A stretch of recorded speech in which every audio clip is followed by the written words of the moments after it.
Aunque en Estados Unidos la economía se mantiene estable, se desatan los temores ante un posible aumento de la inflación o un estancamiento de la economía, también conocido como estanflación.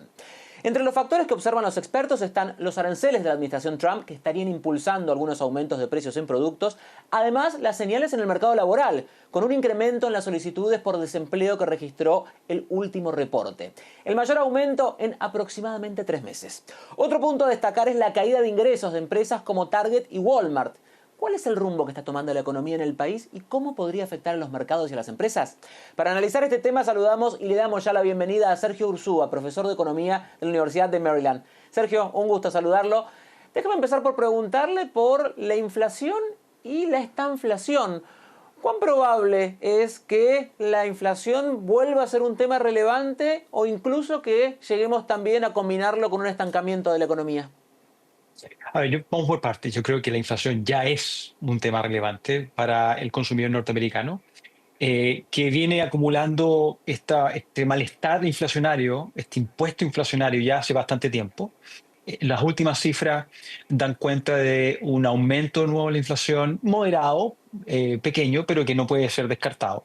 Por lo tanto, en materia de precios, creo que es bastante claro que el problema existe y que de alguna forma hay que lidiar con él. En materia de esta inflación, que es un paso más allá, ¿cierto? Esto es inflación, además con una economía que está estancada. Eso está más, te diría yo, más bien en discusión. Es absolutamente cierto que los datos de desempleo, la creación de empleo en Estados Unidos está mostrando un movimiento bastante más acotado. Muchos hablan, de hecho, de que posiblemente en materia de mercado laboral tenemos un retroceso significativo. Las cifras no son buenas, pero tampoco es para armar una alarma significativa hasta ahora. Lo que hay que estar monitoreando es la situación en los próximos meses. Y la información que tú mencionas respecto de lo que está ocurriendo con algunas empresas grandes que son empleadores importantes en sectores que son relevantes, como puede ser el servicio, el comercio, por cierto, no son un buen augurio. Hay que tener paciencia y esperar qué es lo que va a hacer la Fed al respecto, cómo la administración Trump se hace cargo de este desafío, porque estamos en un punto de inflexión. La economía norteamericana hoy día no es una economía que esté boyante, es una economía que está ajustándose al nuevo escenario y con esos ajustes siempre tenemos este tipo de roces en materia de precios, de crecimiento, creación de empleo y esa es la situación que estamos enfrentando. En los últimos meses, además de la inflación, como usted decía, también la incertidumbre ha sido una de las grandes protagonistas de la economía de los estadounidenses. ¿Cómo impacta todo esto en los mercados globales? Estados Unidos, con la decisión de abril de imponer estas tarifas, aumentó los niveles de incertidumbre en forma significativa en todo el mundo. Eh, las razones detrás de las tarifas podemos discutirlas, pero el hecho cierto es que ha significado que los mercados han mirado alternativas de inversión frente a la posibilidad de que Estados Unidos tenga un grado mayor de inestabilidad. Esto se ha reflejado en las tasas de interés, tasas largas, a distintos plazos. Se ha notado lo que ha ocurrido con el tipo de cambio, el valor del dólar en la economía normal ha perdido valor.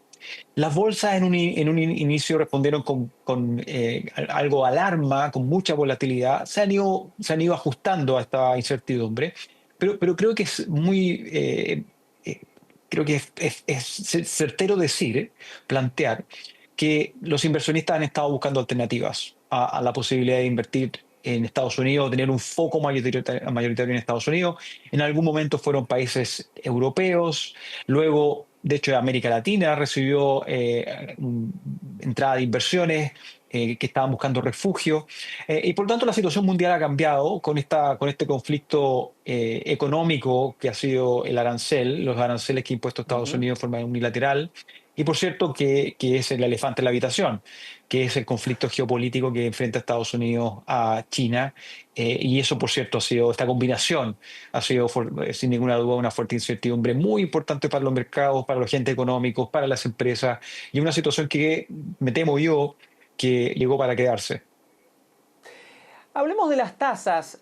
Hasta ahora la Fed se ha mostrado renuente a bajar las tasas en este escenario donde, decíamos, hay una inflación moviéndose y bastante incertidumbre. ¿Qué pasa si la Fed continúa en su postura de no bajar las tasas. ¿Cómo puede repercutir esto en la economía tanto de Estados Unidos como del mundo? A ver, la Fed tiene un trabajo dificilísimo, que es malabarismo económico. Por una parte, tiene que lidiar con el mercado laboral que está empezando a mostrar estas señales de una economía que se está enfriando. Por otra, tiene un aumento, una presión inflacionaria, que es natural, razonable en el contexto de los aranceles. Por lo tanto, para la Fed, para el Consejo, para su presidente, la situación no es sencilla. Tiene que, de alguna forma, elegir el timing perfecto y la cantidad, el aumento, la disminución necesaria en la tasa de interés. Lo que vamos a observar en septiembre, cuando la Reserva Federal tenga su nueva reunión, es probablemente la decisión final respecto de qué es lo que va a pasar durante el 2025.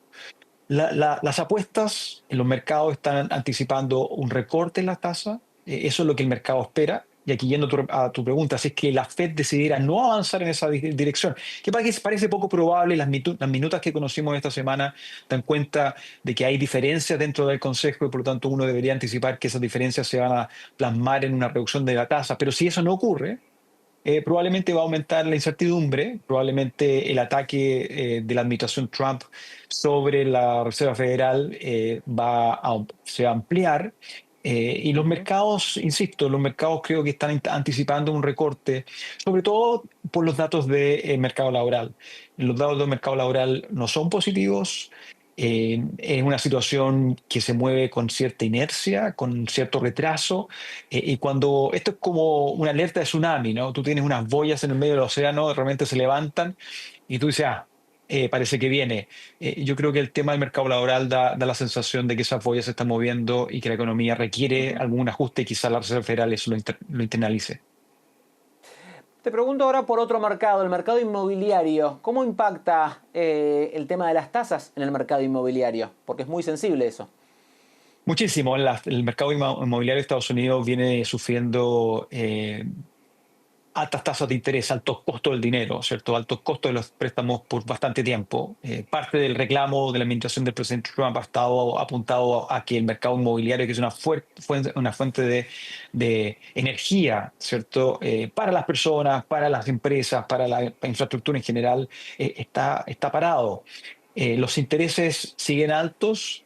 Y si bien, de nuevo, a la medida que los mercados han empezado a internalizar esta caída de interés, esta eventual ajuste en el rango de tasas de interés que mira la Fed, los intereses han venido cayendo un poco, pero de nuevo, mientras eso no se concrete, probablemente vamos a seguir con tasas de interés que no hacen atractiva la compra de propiedades. Sobre todo, además, hay que recordar que venimos de un periodo de tasas de interés bajísimas. Y por lo tanto, para el consumidor nuevo de vivienda o para quien quiere vender una vivienda, la verdad que el atractivo todavía no existe. La tasa de interés, por ejemplo, que podría haber accedido a alguien hace algunos años, estaba bajo el 2,5%. Y hoy día estamos hablando de tasas que están muy por encima del 5%. Esa diferencia hace muy poco atractivo el mercado. Y eso entonces Ujú. genera esta inacción, un mercado inmobiliario que no se mueve, un mercado inmobiliario que todas sus estadísticas apuntan a un cierto congelamiento. Y es central de nuevo para la expectativa de los agentes económicos y para el movimiento de la economía en general. Esperamos de nuevo, en función de cómo evoluciona el segundo semestre del 2025, que uno de los grandes beneficiarios de baja de incertidumbre, de una visión más clara respecto de cómo se mueven los intereses, sea precisamente el mercado inmobiliario, porque tiene un impacto directo sobre la población. Sergio, ¿qué consejo podemos darle a los consumidores con respecto a sus gastos, a estas llamadas compras de pánico, a los gastos con tarjeta de crédito? ¿Qué tienen que tener en cuenta los consumidores ante este escenario? El peor consejo que uno podría decirle en estas circunstancias es que reacciones con pánico. Ya, hay que tener calma. Si tiene algún espacio para ahorrar, aproveche las oportunidades. Las oportunidades de inversión siempre van a existir, ya sea en tasas o en acciones. Hacerse eh, eh, las recomendaciones técnicas, un buen consejo son importantes, no tomar decisiones apuradas ni atarantadas de ninguna forma. Tratar de controlar el gasto porque es un periodo de incertidumbre. Muy probablemente mucha gente dice, bueno, es el momento de salir a cambiar el auto, es el momento de cambiar electrodoméstico. En la medida que uno puede tener acceso a un buen deal, a un buen precio, puede ser sensato y razonable, pero si la verdad no hay necesidad, en este tipo de escenarios de incertidumbre es mejor ser muy cauto, recibir buenos consejos es muy importante, asesorarse bien es fundamental.